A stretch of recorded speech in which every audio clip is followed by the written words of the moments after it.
Welcome everyone. My name is Natan Silnitsky, and I'm a backend infrastructure team lead at Wix.com. For most of last year, my team at Wix worked on migrating Wix's 2,000 microservices from self-hosted Kafka clusters to multi-cluster managed Kafka cloud platform. This was the most challenging project I have ever led. So today, I want to share with you key design decisions we took, some war stories, and best practices for this kind of migration. But first, a few words about Wix. So Wix is a website building platform that allows you to manage your online presence, but also manage your business online. Now, over the last few years, our usage of Kafka has grown tremendously, from around 5,000 topics and a little bit less than 500 million messages produced per day per cluster in 2019 to over 20,000 topics and more than 2.5 billion messages produced every day in each cluster last year. So this was a very big traffic increase and also a lot of more metadata, which really gave our clusters some overloading. And it means that restarts of brokers took longer than we expected. And it really started to feel with production impact, adverse production impact. So we decided that we have to first split our clusters to smaller chunks and also manage this more efficiently by moving this to the cloud, moving the Kafka clusters to the cloud. So why did we do that? Why did we decide it? With Managed Kafka Platform, and we chose Confluent Cloud, you get better cluster performance and flexibility. You have experts at Confluent that balance your brokers and achieve the most efficient capacity needed. So you can increase capacity and shrink it really easily if you need. Transparent Kafka version upgrades. You get all the bug fixes for free without any risk during deployments. It's really easy to add new clusters. You just click a few buttons. And Confluent Cloud also offers tiered storage, so you can have much more retention of your messages for more than a week, for as long as you want, basically. And you're not limited by disk space, and you don't even manage it. It's just there. They use S3, and it works great with great performance.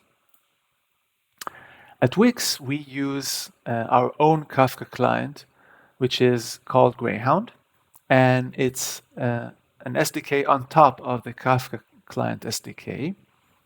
And it serves as a library for our JVM services with Scala and Java. Or Greyhound also serves as a service to work with Kafka for non-JVM stack like Node and Go and Python. So what Greyhound does, it wraps the Kafka producer and Kafka consumer with its own API, which is really easy to use and offers a lot of cool features for Wix's 2,000 microservices. For example, we have the ecom flow and we have a checkout service that produces some event the checkout has completed, and then payment service gets notification and does some payment processing. So today we're going to see how we decided to split our cluster into multiple clusters, how developers choose which cluster to work with and how they do it. Then we'll talk about the migration, the design of the migration and best practices. And we'll complete this talk with what you can expect, some war stories and stuff like that. So our single cluster became overloaded, like I said, and we decided that it's time to split it. So in each data center, we had only one single cluster where you produce and consume to. Of course, there was also replication between DCs, but here we are targeting a single data center. So for data centers that had more traffic than others, we decided to add more clusters, and we split the clusters according to SLA. So different clusters had in charge of different flows and different types of Wix users in order to reduce the blast radius in case of something happening in production. Now, if a developer Wix wants to produce some domain event, then how does she choose the cluster? So it's really simple. With Greyhound API that we have, we can alter it as much as we want. So we just added really simply to the consumer spec API and producer spec, just add the logical cluster name, and then you're done. And if the developer wants to know in which cluster this topic is deployed in, then just go to our back office, select the topic or type it, and they can start, and then they can see the cluster of this topic, so they can start specifying it and consuming from it. Great. So now let's talk about the migration itself. So we started off in a bad place with overloaded clusters that had unbalanced brokers between them, an unclear Kafka strategy. Do we maintain it ourselves? Do we move to the cloud? Do we have enough expertise? Too many partitions with a huge scale and real production impact. So we made a decision to move to a multi-cluster and managed environment. First, we thought that we're going to completely drain the data center or region before we switch over producers and consumers, which meant that the switching itself would be dead simple. You don't have any traffic to worry about. But this plan was canceled as we learned that there are data centers where services had to rely only on being a single data center. And also, it can be quite risky to just switch. Maybe there's some edge cases that we are not familiar with. So switching an entire data center could be quite risky once traffic comes back. It's not gradual. And the longer we wait with getting traffic back, the riskier this whole plan is for Wix.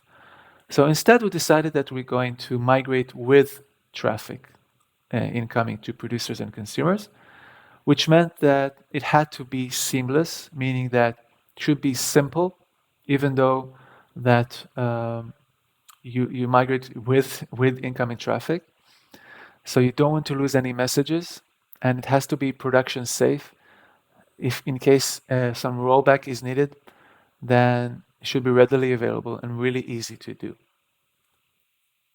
So I understood that we're going to need to have as much automation in place for the migration process as possible in order to make it smooth, seamless, and safe, and not rely on laborious human interaction and actions. We could here, with this automatic migration, utilize the fact that we have Greyhound, which is our own layer on top of Kafka. So we can request Greyhound to actually do the migration for us, migrate from self-hosted Kafka cluster, consuming from that, and start consuming from Confluent Cloud. Same situation with our producers. In order to not lose any messages while switching over and consuming from Confluent Cloud, we decided we're going to have a replication service that first replicates the messages from the self-hosted Kafka cluster to Confluent Cloud. So how does it work? First, it consumes messages from the self-hosted cluster in each partition. Then it produces the messages to the target partition in Confluent Cloud in the correct cluster. And it also saves offsets mapping. So offsets mapping allows the consumer to start off from the exact point it needs to when it starts consuming from Confluent Cloud. So for instance, if the last committed message in the self-hosted cluster was an offset 57 of this partition, then replicator server says that it should start off from the first non-committed message in Confluent Cloud. So the mapping is 5, from 57 to 5. That means that the consumer will start from offset 6. In addition, we had our migration orchestrator service that sent out requests to replicator service to replicate all topics of the consumer groups that we are migrating, and also sends out the request for Greyhound. So how does it work in practice? When you want to migrate a consumer, you first replicate to Confluent. So migration orchestrator sends out a request to the replicator service for all the topics, and they are replicated, and the service makes sure, and the scripts that are running the migration make sure that there are no lags. Then migration orchestrator requests Greyhound in the relevant services through Kafka topic, of course. Everything here is event-driven, to unsubscribe from self-hosted Kafka cluster. Once the migration orchestrator finds that there are no longer any pods that are subscribed to the self-hosted Kafka cluster, then it can safely request Greyhound to subscribe to Confluent. Of course, utilizing the offsets that were saved by the replicator service. So Greyhound then starts off the subscription to Confluent from the correct offsets that it needs to. So no message is lost, and also no message is duplicated processing. In case of any unexpected failure, the migration orchestrator will stop, the script will alert, and then the script runner, the person, can activate automatic rollback to switch back safely to the self-hosted Kafka cluster, where there may be a little bit duplicate processing. So, and it's a simpler story for producer, so I won't repeat it. You just switch the state of producer and then restart the service so it then produces to the new cluster. Some best practices. Make sure that you create a migration script that checks state by itself, so it have as automatic as possible. But if it sees some unexpected state, it stops the migration. It doesn't do any auto healing by itself because we deem that too risky. It alerts the person that's running the script, and then the person has tools available for him or her to actually roll back the migration. So the rollback has to be readily available, even if you're starting off. And you want to check all these flows of forward and backward switching of clusters with test topics. So you want to make sure that you don't actually have production impact when you start off. If you want to have real production traffic, you can actually relay the traffic to the test topic. So you consume from the real production topic, and then you produce the traffic to the test topic, and you migrate the test topic. So you have safe migration at first without any production impact, but with real production data. And of course, you have all kinds of monitoring dashboards, I'm sure, already.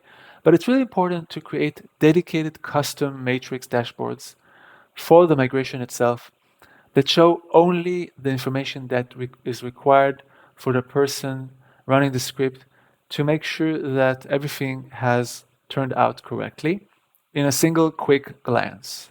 Really, really important. Okay, so we talked a little bit about the migration. Now let's move on to the final part of the talk, which is a little bit about war stories and what to expect. So our replicator service started replicating more and more topics. And we couldn't just stop replicating these topics very fast, because in order to stop replication, we first have to migrate all of the topic producers. And in order to migrate the topic producer, we first needed to migrate all of the consumers from all the services. So that's a situation that took us a little bit more time, which meant that more and more topics were getting subscribed to by the replicator consumer group, and it started to become risky. And indeed, at some point, we noticed an alert that replication has completely stopped, and there was an unexpected error from sync group. So we learned that one of the probable causes is that the message maximal size in the protocol between the consumer group and the Kafka broker may be too small for all these partitions that are being replicated by this consumer group. So we went over and called this dynamic command to actually increase the amount of message max bytes from 1 megabyte to 4 megabytes. And this actually helped, and replication resumed, and we were happy.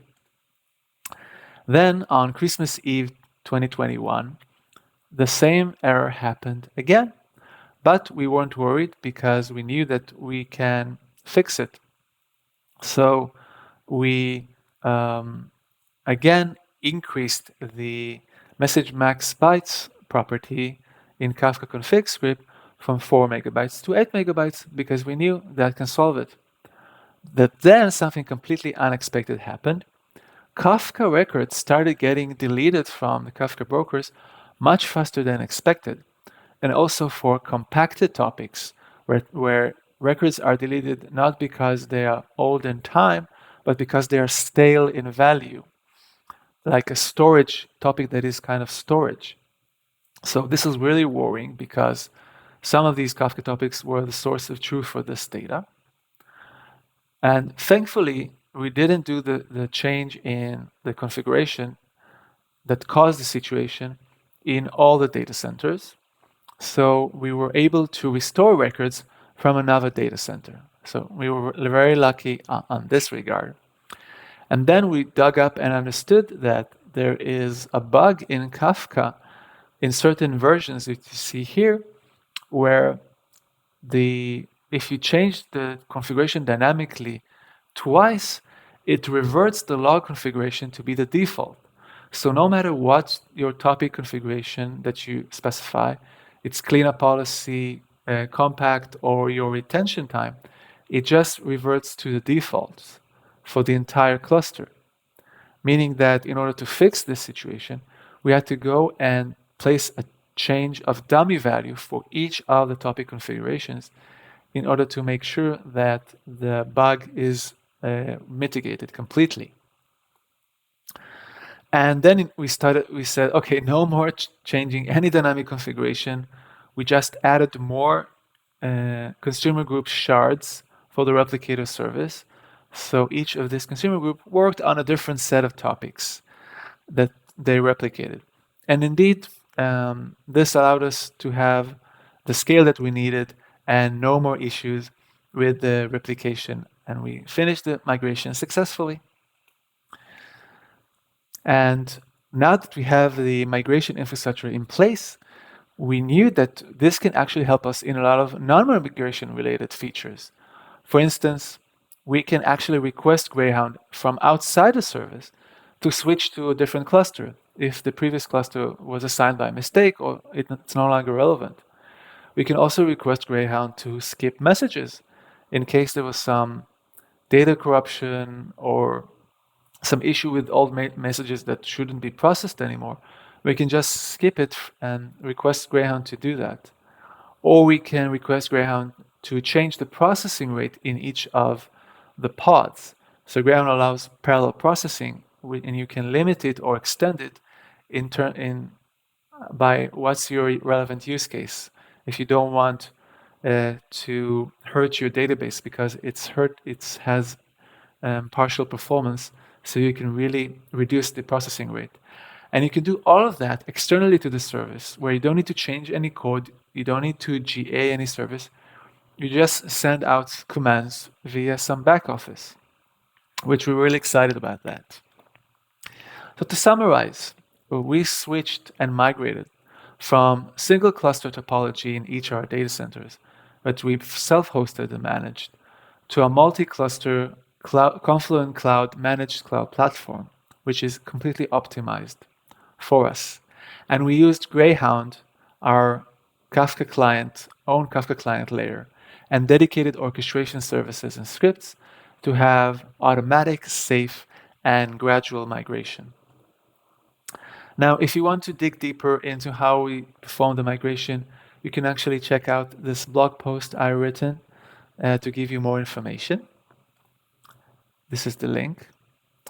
And Um, you can also check out Greyhound, which is an open source library that has a lot of cool features, like I mentioned parallel processing, but also the ability to have all kinds of retry policies, both for the consumer and the producer, in case you have potential processing errors and you want to successfully complete processing eventually, and all kinds of other cool features like user context propagation and all kinds of other features.